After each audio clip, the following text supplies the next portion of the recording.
नमस्कार मैत्रिणींनो, स्वागत आहे तुमचं आमच्या रसोई प्रेमाची रसोई चॅनलवर। तसं बघायला गेलं तर आता थंडी चालू झाली आहे आणि जर आपल्याला झणझणीत आणि पौष्टिक अशी रेसिपी बघायची असेल तर सगळ्यात पहिले आपल्या डोक्यात येतं शेंगुळे। तर आज आपण सुरुवात करूया हुलग्याचे शेंगुळे कसे बनवायचे त्यासाठी। अशी आपली झणझणीत गरमागरम शेंगुळे तयार झाली आहेत। ह्याचं वैशिष्ट्य म्हणजे हे असं आहे का हे थंडीच्या दिवसात खूप पौष्टिक असतं आणि हे आपण हातावर केले आहेत।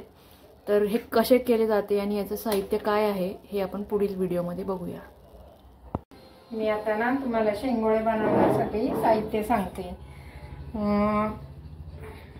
15-20 पाकळ्या लसणाच्या, थोडासा हिंग, 1 चमचा जिरं, 1.5 चमचा हे मीठ आणि थोडासा शेंगदाण्याचा कूट, 2 चमचे लाल तिखट, थोडीशी कोथिंबीर। आता आपण आणि तेल 2 चमचे तेल, 1 बाउल हुलग्याचं पीठ घेतलंय। आता आपण चाळून घेऊया।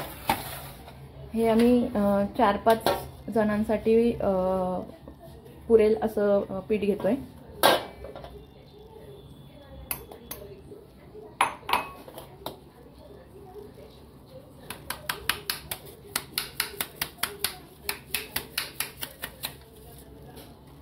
त्यासाठी आपण वाटण करायचं। हे 2 चमचे मी मिरची पावडर घेतली, त्यात थोडंसं मीठ टाकायचं, थोडंसं रश्श्याला घालायला ठेवायचं आणि थोडासा लसूण ह्यामध्ये टाकायचा, थोडासा आपण परतायला टाकतो त्यावेळेस टाकूया आणि थोडं अर्ध जिरं याच्यात टाक। ठीक आहे, आता मळून देते, करून घेऊया आपण। असं वाटलं ना थोडंसं अजून पाणी घालून बारीक करून घ्यायचं। हे बघा असं बारीक वाटून घ्यायचं आणि मग आपण पीठ मळून घेऊया। थोडंसं पाणी लागतं, जास्त पाणी नाही टाकायचं, जास्त पातळ नाही करायचं।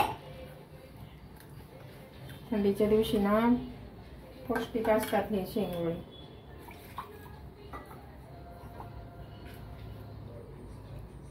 मीठ, लाल तिखट, थोडंसं जिरं आणि लसूण वाटलाय। आता आपण असं मळून घेऊया।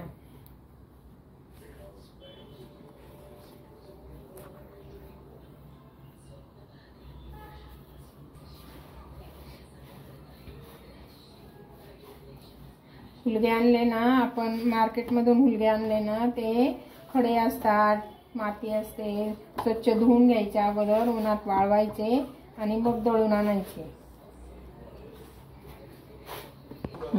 हे बघा आता ना मळून झालं ना पीठ, थोडंसं तेल टाकायचं म्हणजे हाताला ते करताना चिकटत नाही। मी तुम्हाला हातावर शेंगोळी करून दाखवणार आहे। हे बघा ह्या पद्धतीने पीठ मळायचं, जास्त सैल नाही, जास्त घट्ट पण नाही, असं।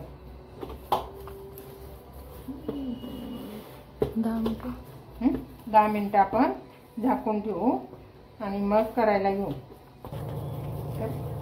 आता मी ना तुम्हाला 10 मिनिटं झाले भिजून, आता मी तुम्हाला करून दाखवते। हातावर करायचे, असा गोळा घ्यायचा, हे बघा असा गोळा घ्यायचा आणि आपण ह्या 2 बोटात असं असं हलक्या हाताने करायचं।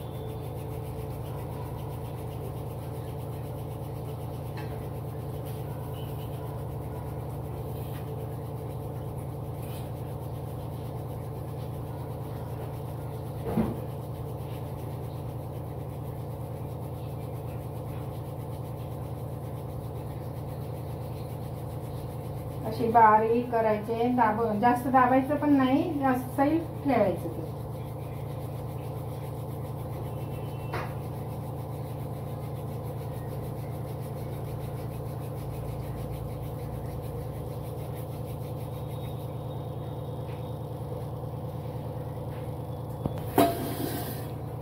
अशा पद्धतीने आपले शेंगोळे तयार झाले, म्हणजे करून झाले। आता आपण एक प्लेट घ्यायची। आता हा गोळा आहे ना हा आपण असे तुकडे करायचे. तो शेंगोळी शिजली ना शेवटी, त्यामध्ये घट्टपणा येण्यासाठी काढून घालायचा म्हणून. आता आपण हा ठेवला ना, त्यामध्ये असं पाणी ओतून साईडला ठेवून देऊ. आपण एक दीड चमचा तेल टाकायचं. आपण हे लसूण जिरं थोडंसं वाटून घेतलंय, ते परतूया.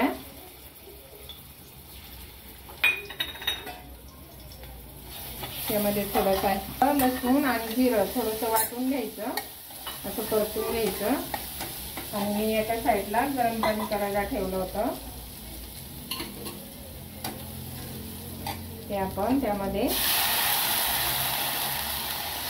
थोडंसं ओतायचं. जवळपास 3-4 ग्लास पाणी आहे. शिजायला लागतं. ताटावर म्हणजे उकळलंय हे शेंगोळी त्यामध्ये टाकले ना, तर ताटात पाणी ठेवायचं. मी दाखवते तुम्हाला. हे बघा, आता पाण्याला उकळी आली ना, आपण असे हे शेंगोळे असे सोडायचे.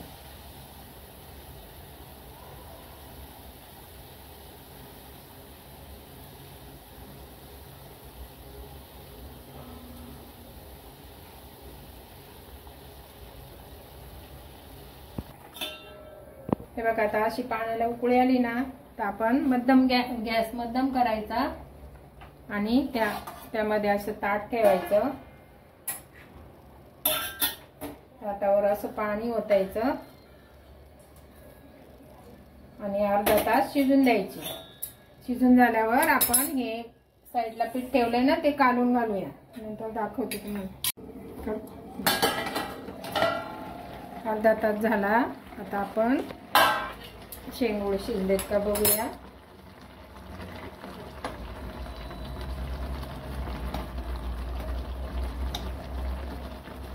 हे बघा, असे दाबून बघायचे शिजले.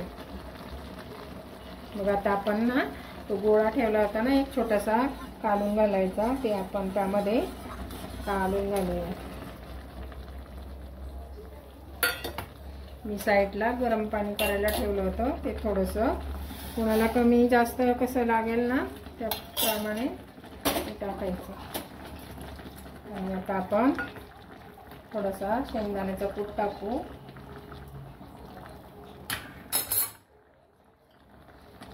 थोडीशी कोरम कोथिंबीर टाकू आणि परत